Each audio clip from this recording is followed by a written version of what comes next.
Okay. So looking back on the last two videos I posted, I realized OBS Studio, even though I had my mic plugged in, it was not recording from that mic.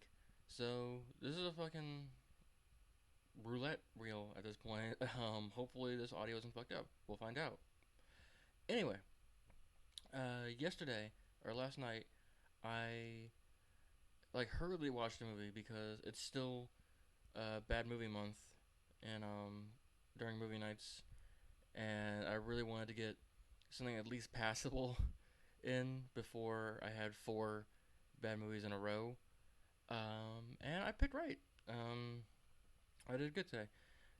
So last night I watched Some Southern Waters, which I'm gonna say right now isn't for everyone, but I really, really enjoyed, really loved. Good, very well made movie.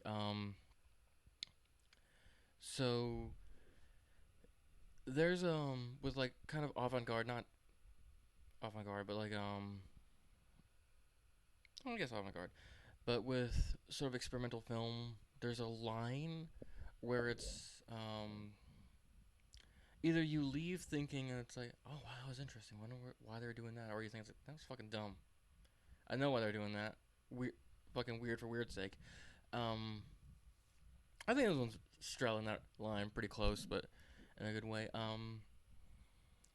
So light on plot, but that's not really the important thing here. Essentially, it's about this guitarist and his girlfriend dies, and just him descending into like this weird hallucinatory conspiracy kind of thing, trying to get to the bottom of it.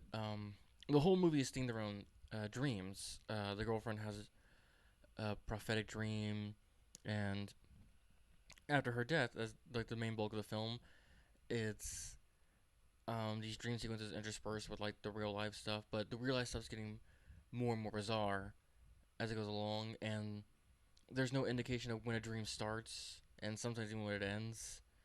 So it's really um, like you fall into this sort of the whole thing feels like a dream in that sense, in that you're watching these sort of bizarre but close enough to reality situations to play out where you're not really sure what's real, what isn't. It's also really funny. It's there's some great gags in there. Um, Beautifully shot, like immaculately shot. I love it. Um, it's not like it's straddling that line between horror and comedy in a really interesting. Most horror comedies are like the horror is more comedy than horror kind of thing, or like you get like short burst of horror um, between the jokes, or the jokes are most of it, or just pure parody. This is really, it feels like a psychological horror with some gags in it too to keep you going. But the whole film is dreamlike. It's really surreal in a really great way. It's all black and white. I'm not generally a big fan of black and white. I fucking auteur bullshit, but I feel like color is a really important like key to expression, and I feel like intentionally cutting that off for yourself is like for the sake of like I'm in a tour, or just because you have an unbelievably low budget. It's kind of pointless, but anyway, that's just a personal thing for me. Um, God, it's gorgeous. I love it. It's beautiful. Characters aren't especially likable, but that's not really the point. You're watching a fever dream play out. Oh God, what else? What else? What else? But yeah, I really enjoy Some Southern Waters.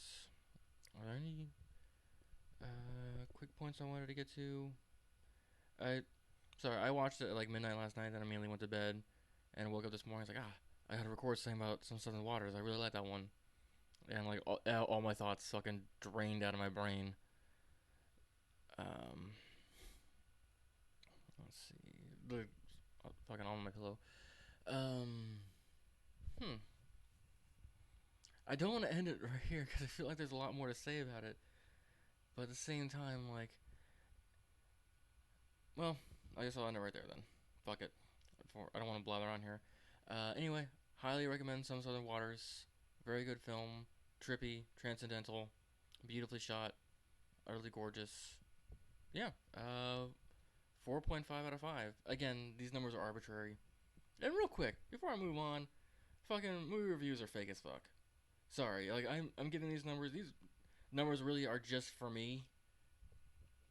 Like I like critical analysis of films. I um like video essays and stuff. That stuff is interesting because it's breaking down a film like to its components. It's the science of filmmaking. But like a film review, you just read on a site and it puts a star rating on there. That's bullshit. That's nothing. Film reviewing is a fake job. Like I could tell, I could tell you your favorite film is a 1 out of 5. It's pure shit, and you should feel super hate. I'm not gonna make you hate it. You're still gonna like the movie, and like you can tell me you don't like any of my favorite movies. A lot of my favorite movies people don't like, but fuck you, I still love them. Movie reviewing is fake. Sorry, I'm just giving you my general opinions. If you feel like you align with my opinions, you can watch the films I like or avoid the ones I don't. But really, just watch all movies. I, to this day, not watched a movie that I would consider a waste of my time just because, like, any experience you gain from it is worth it. Like, what else was I doing with? Anyway, um, movie reviews are fake. Review scores are fake. That being said, 4.5 out of 5.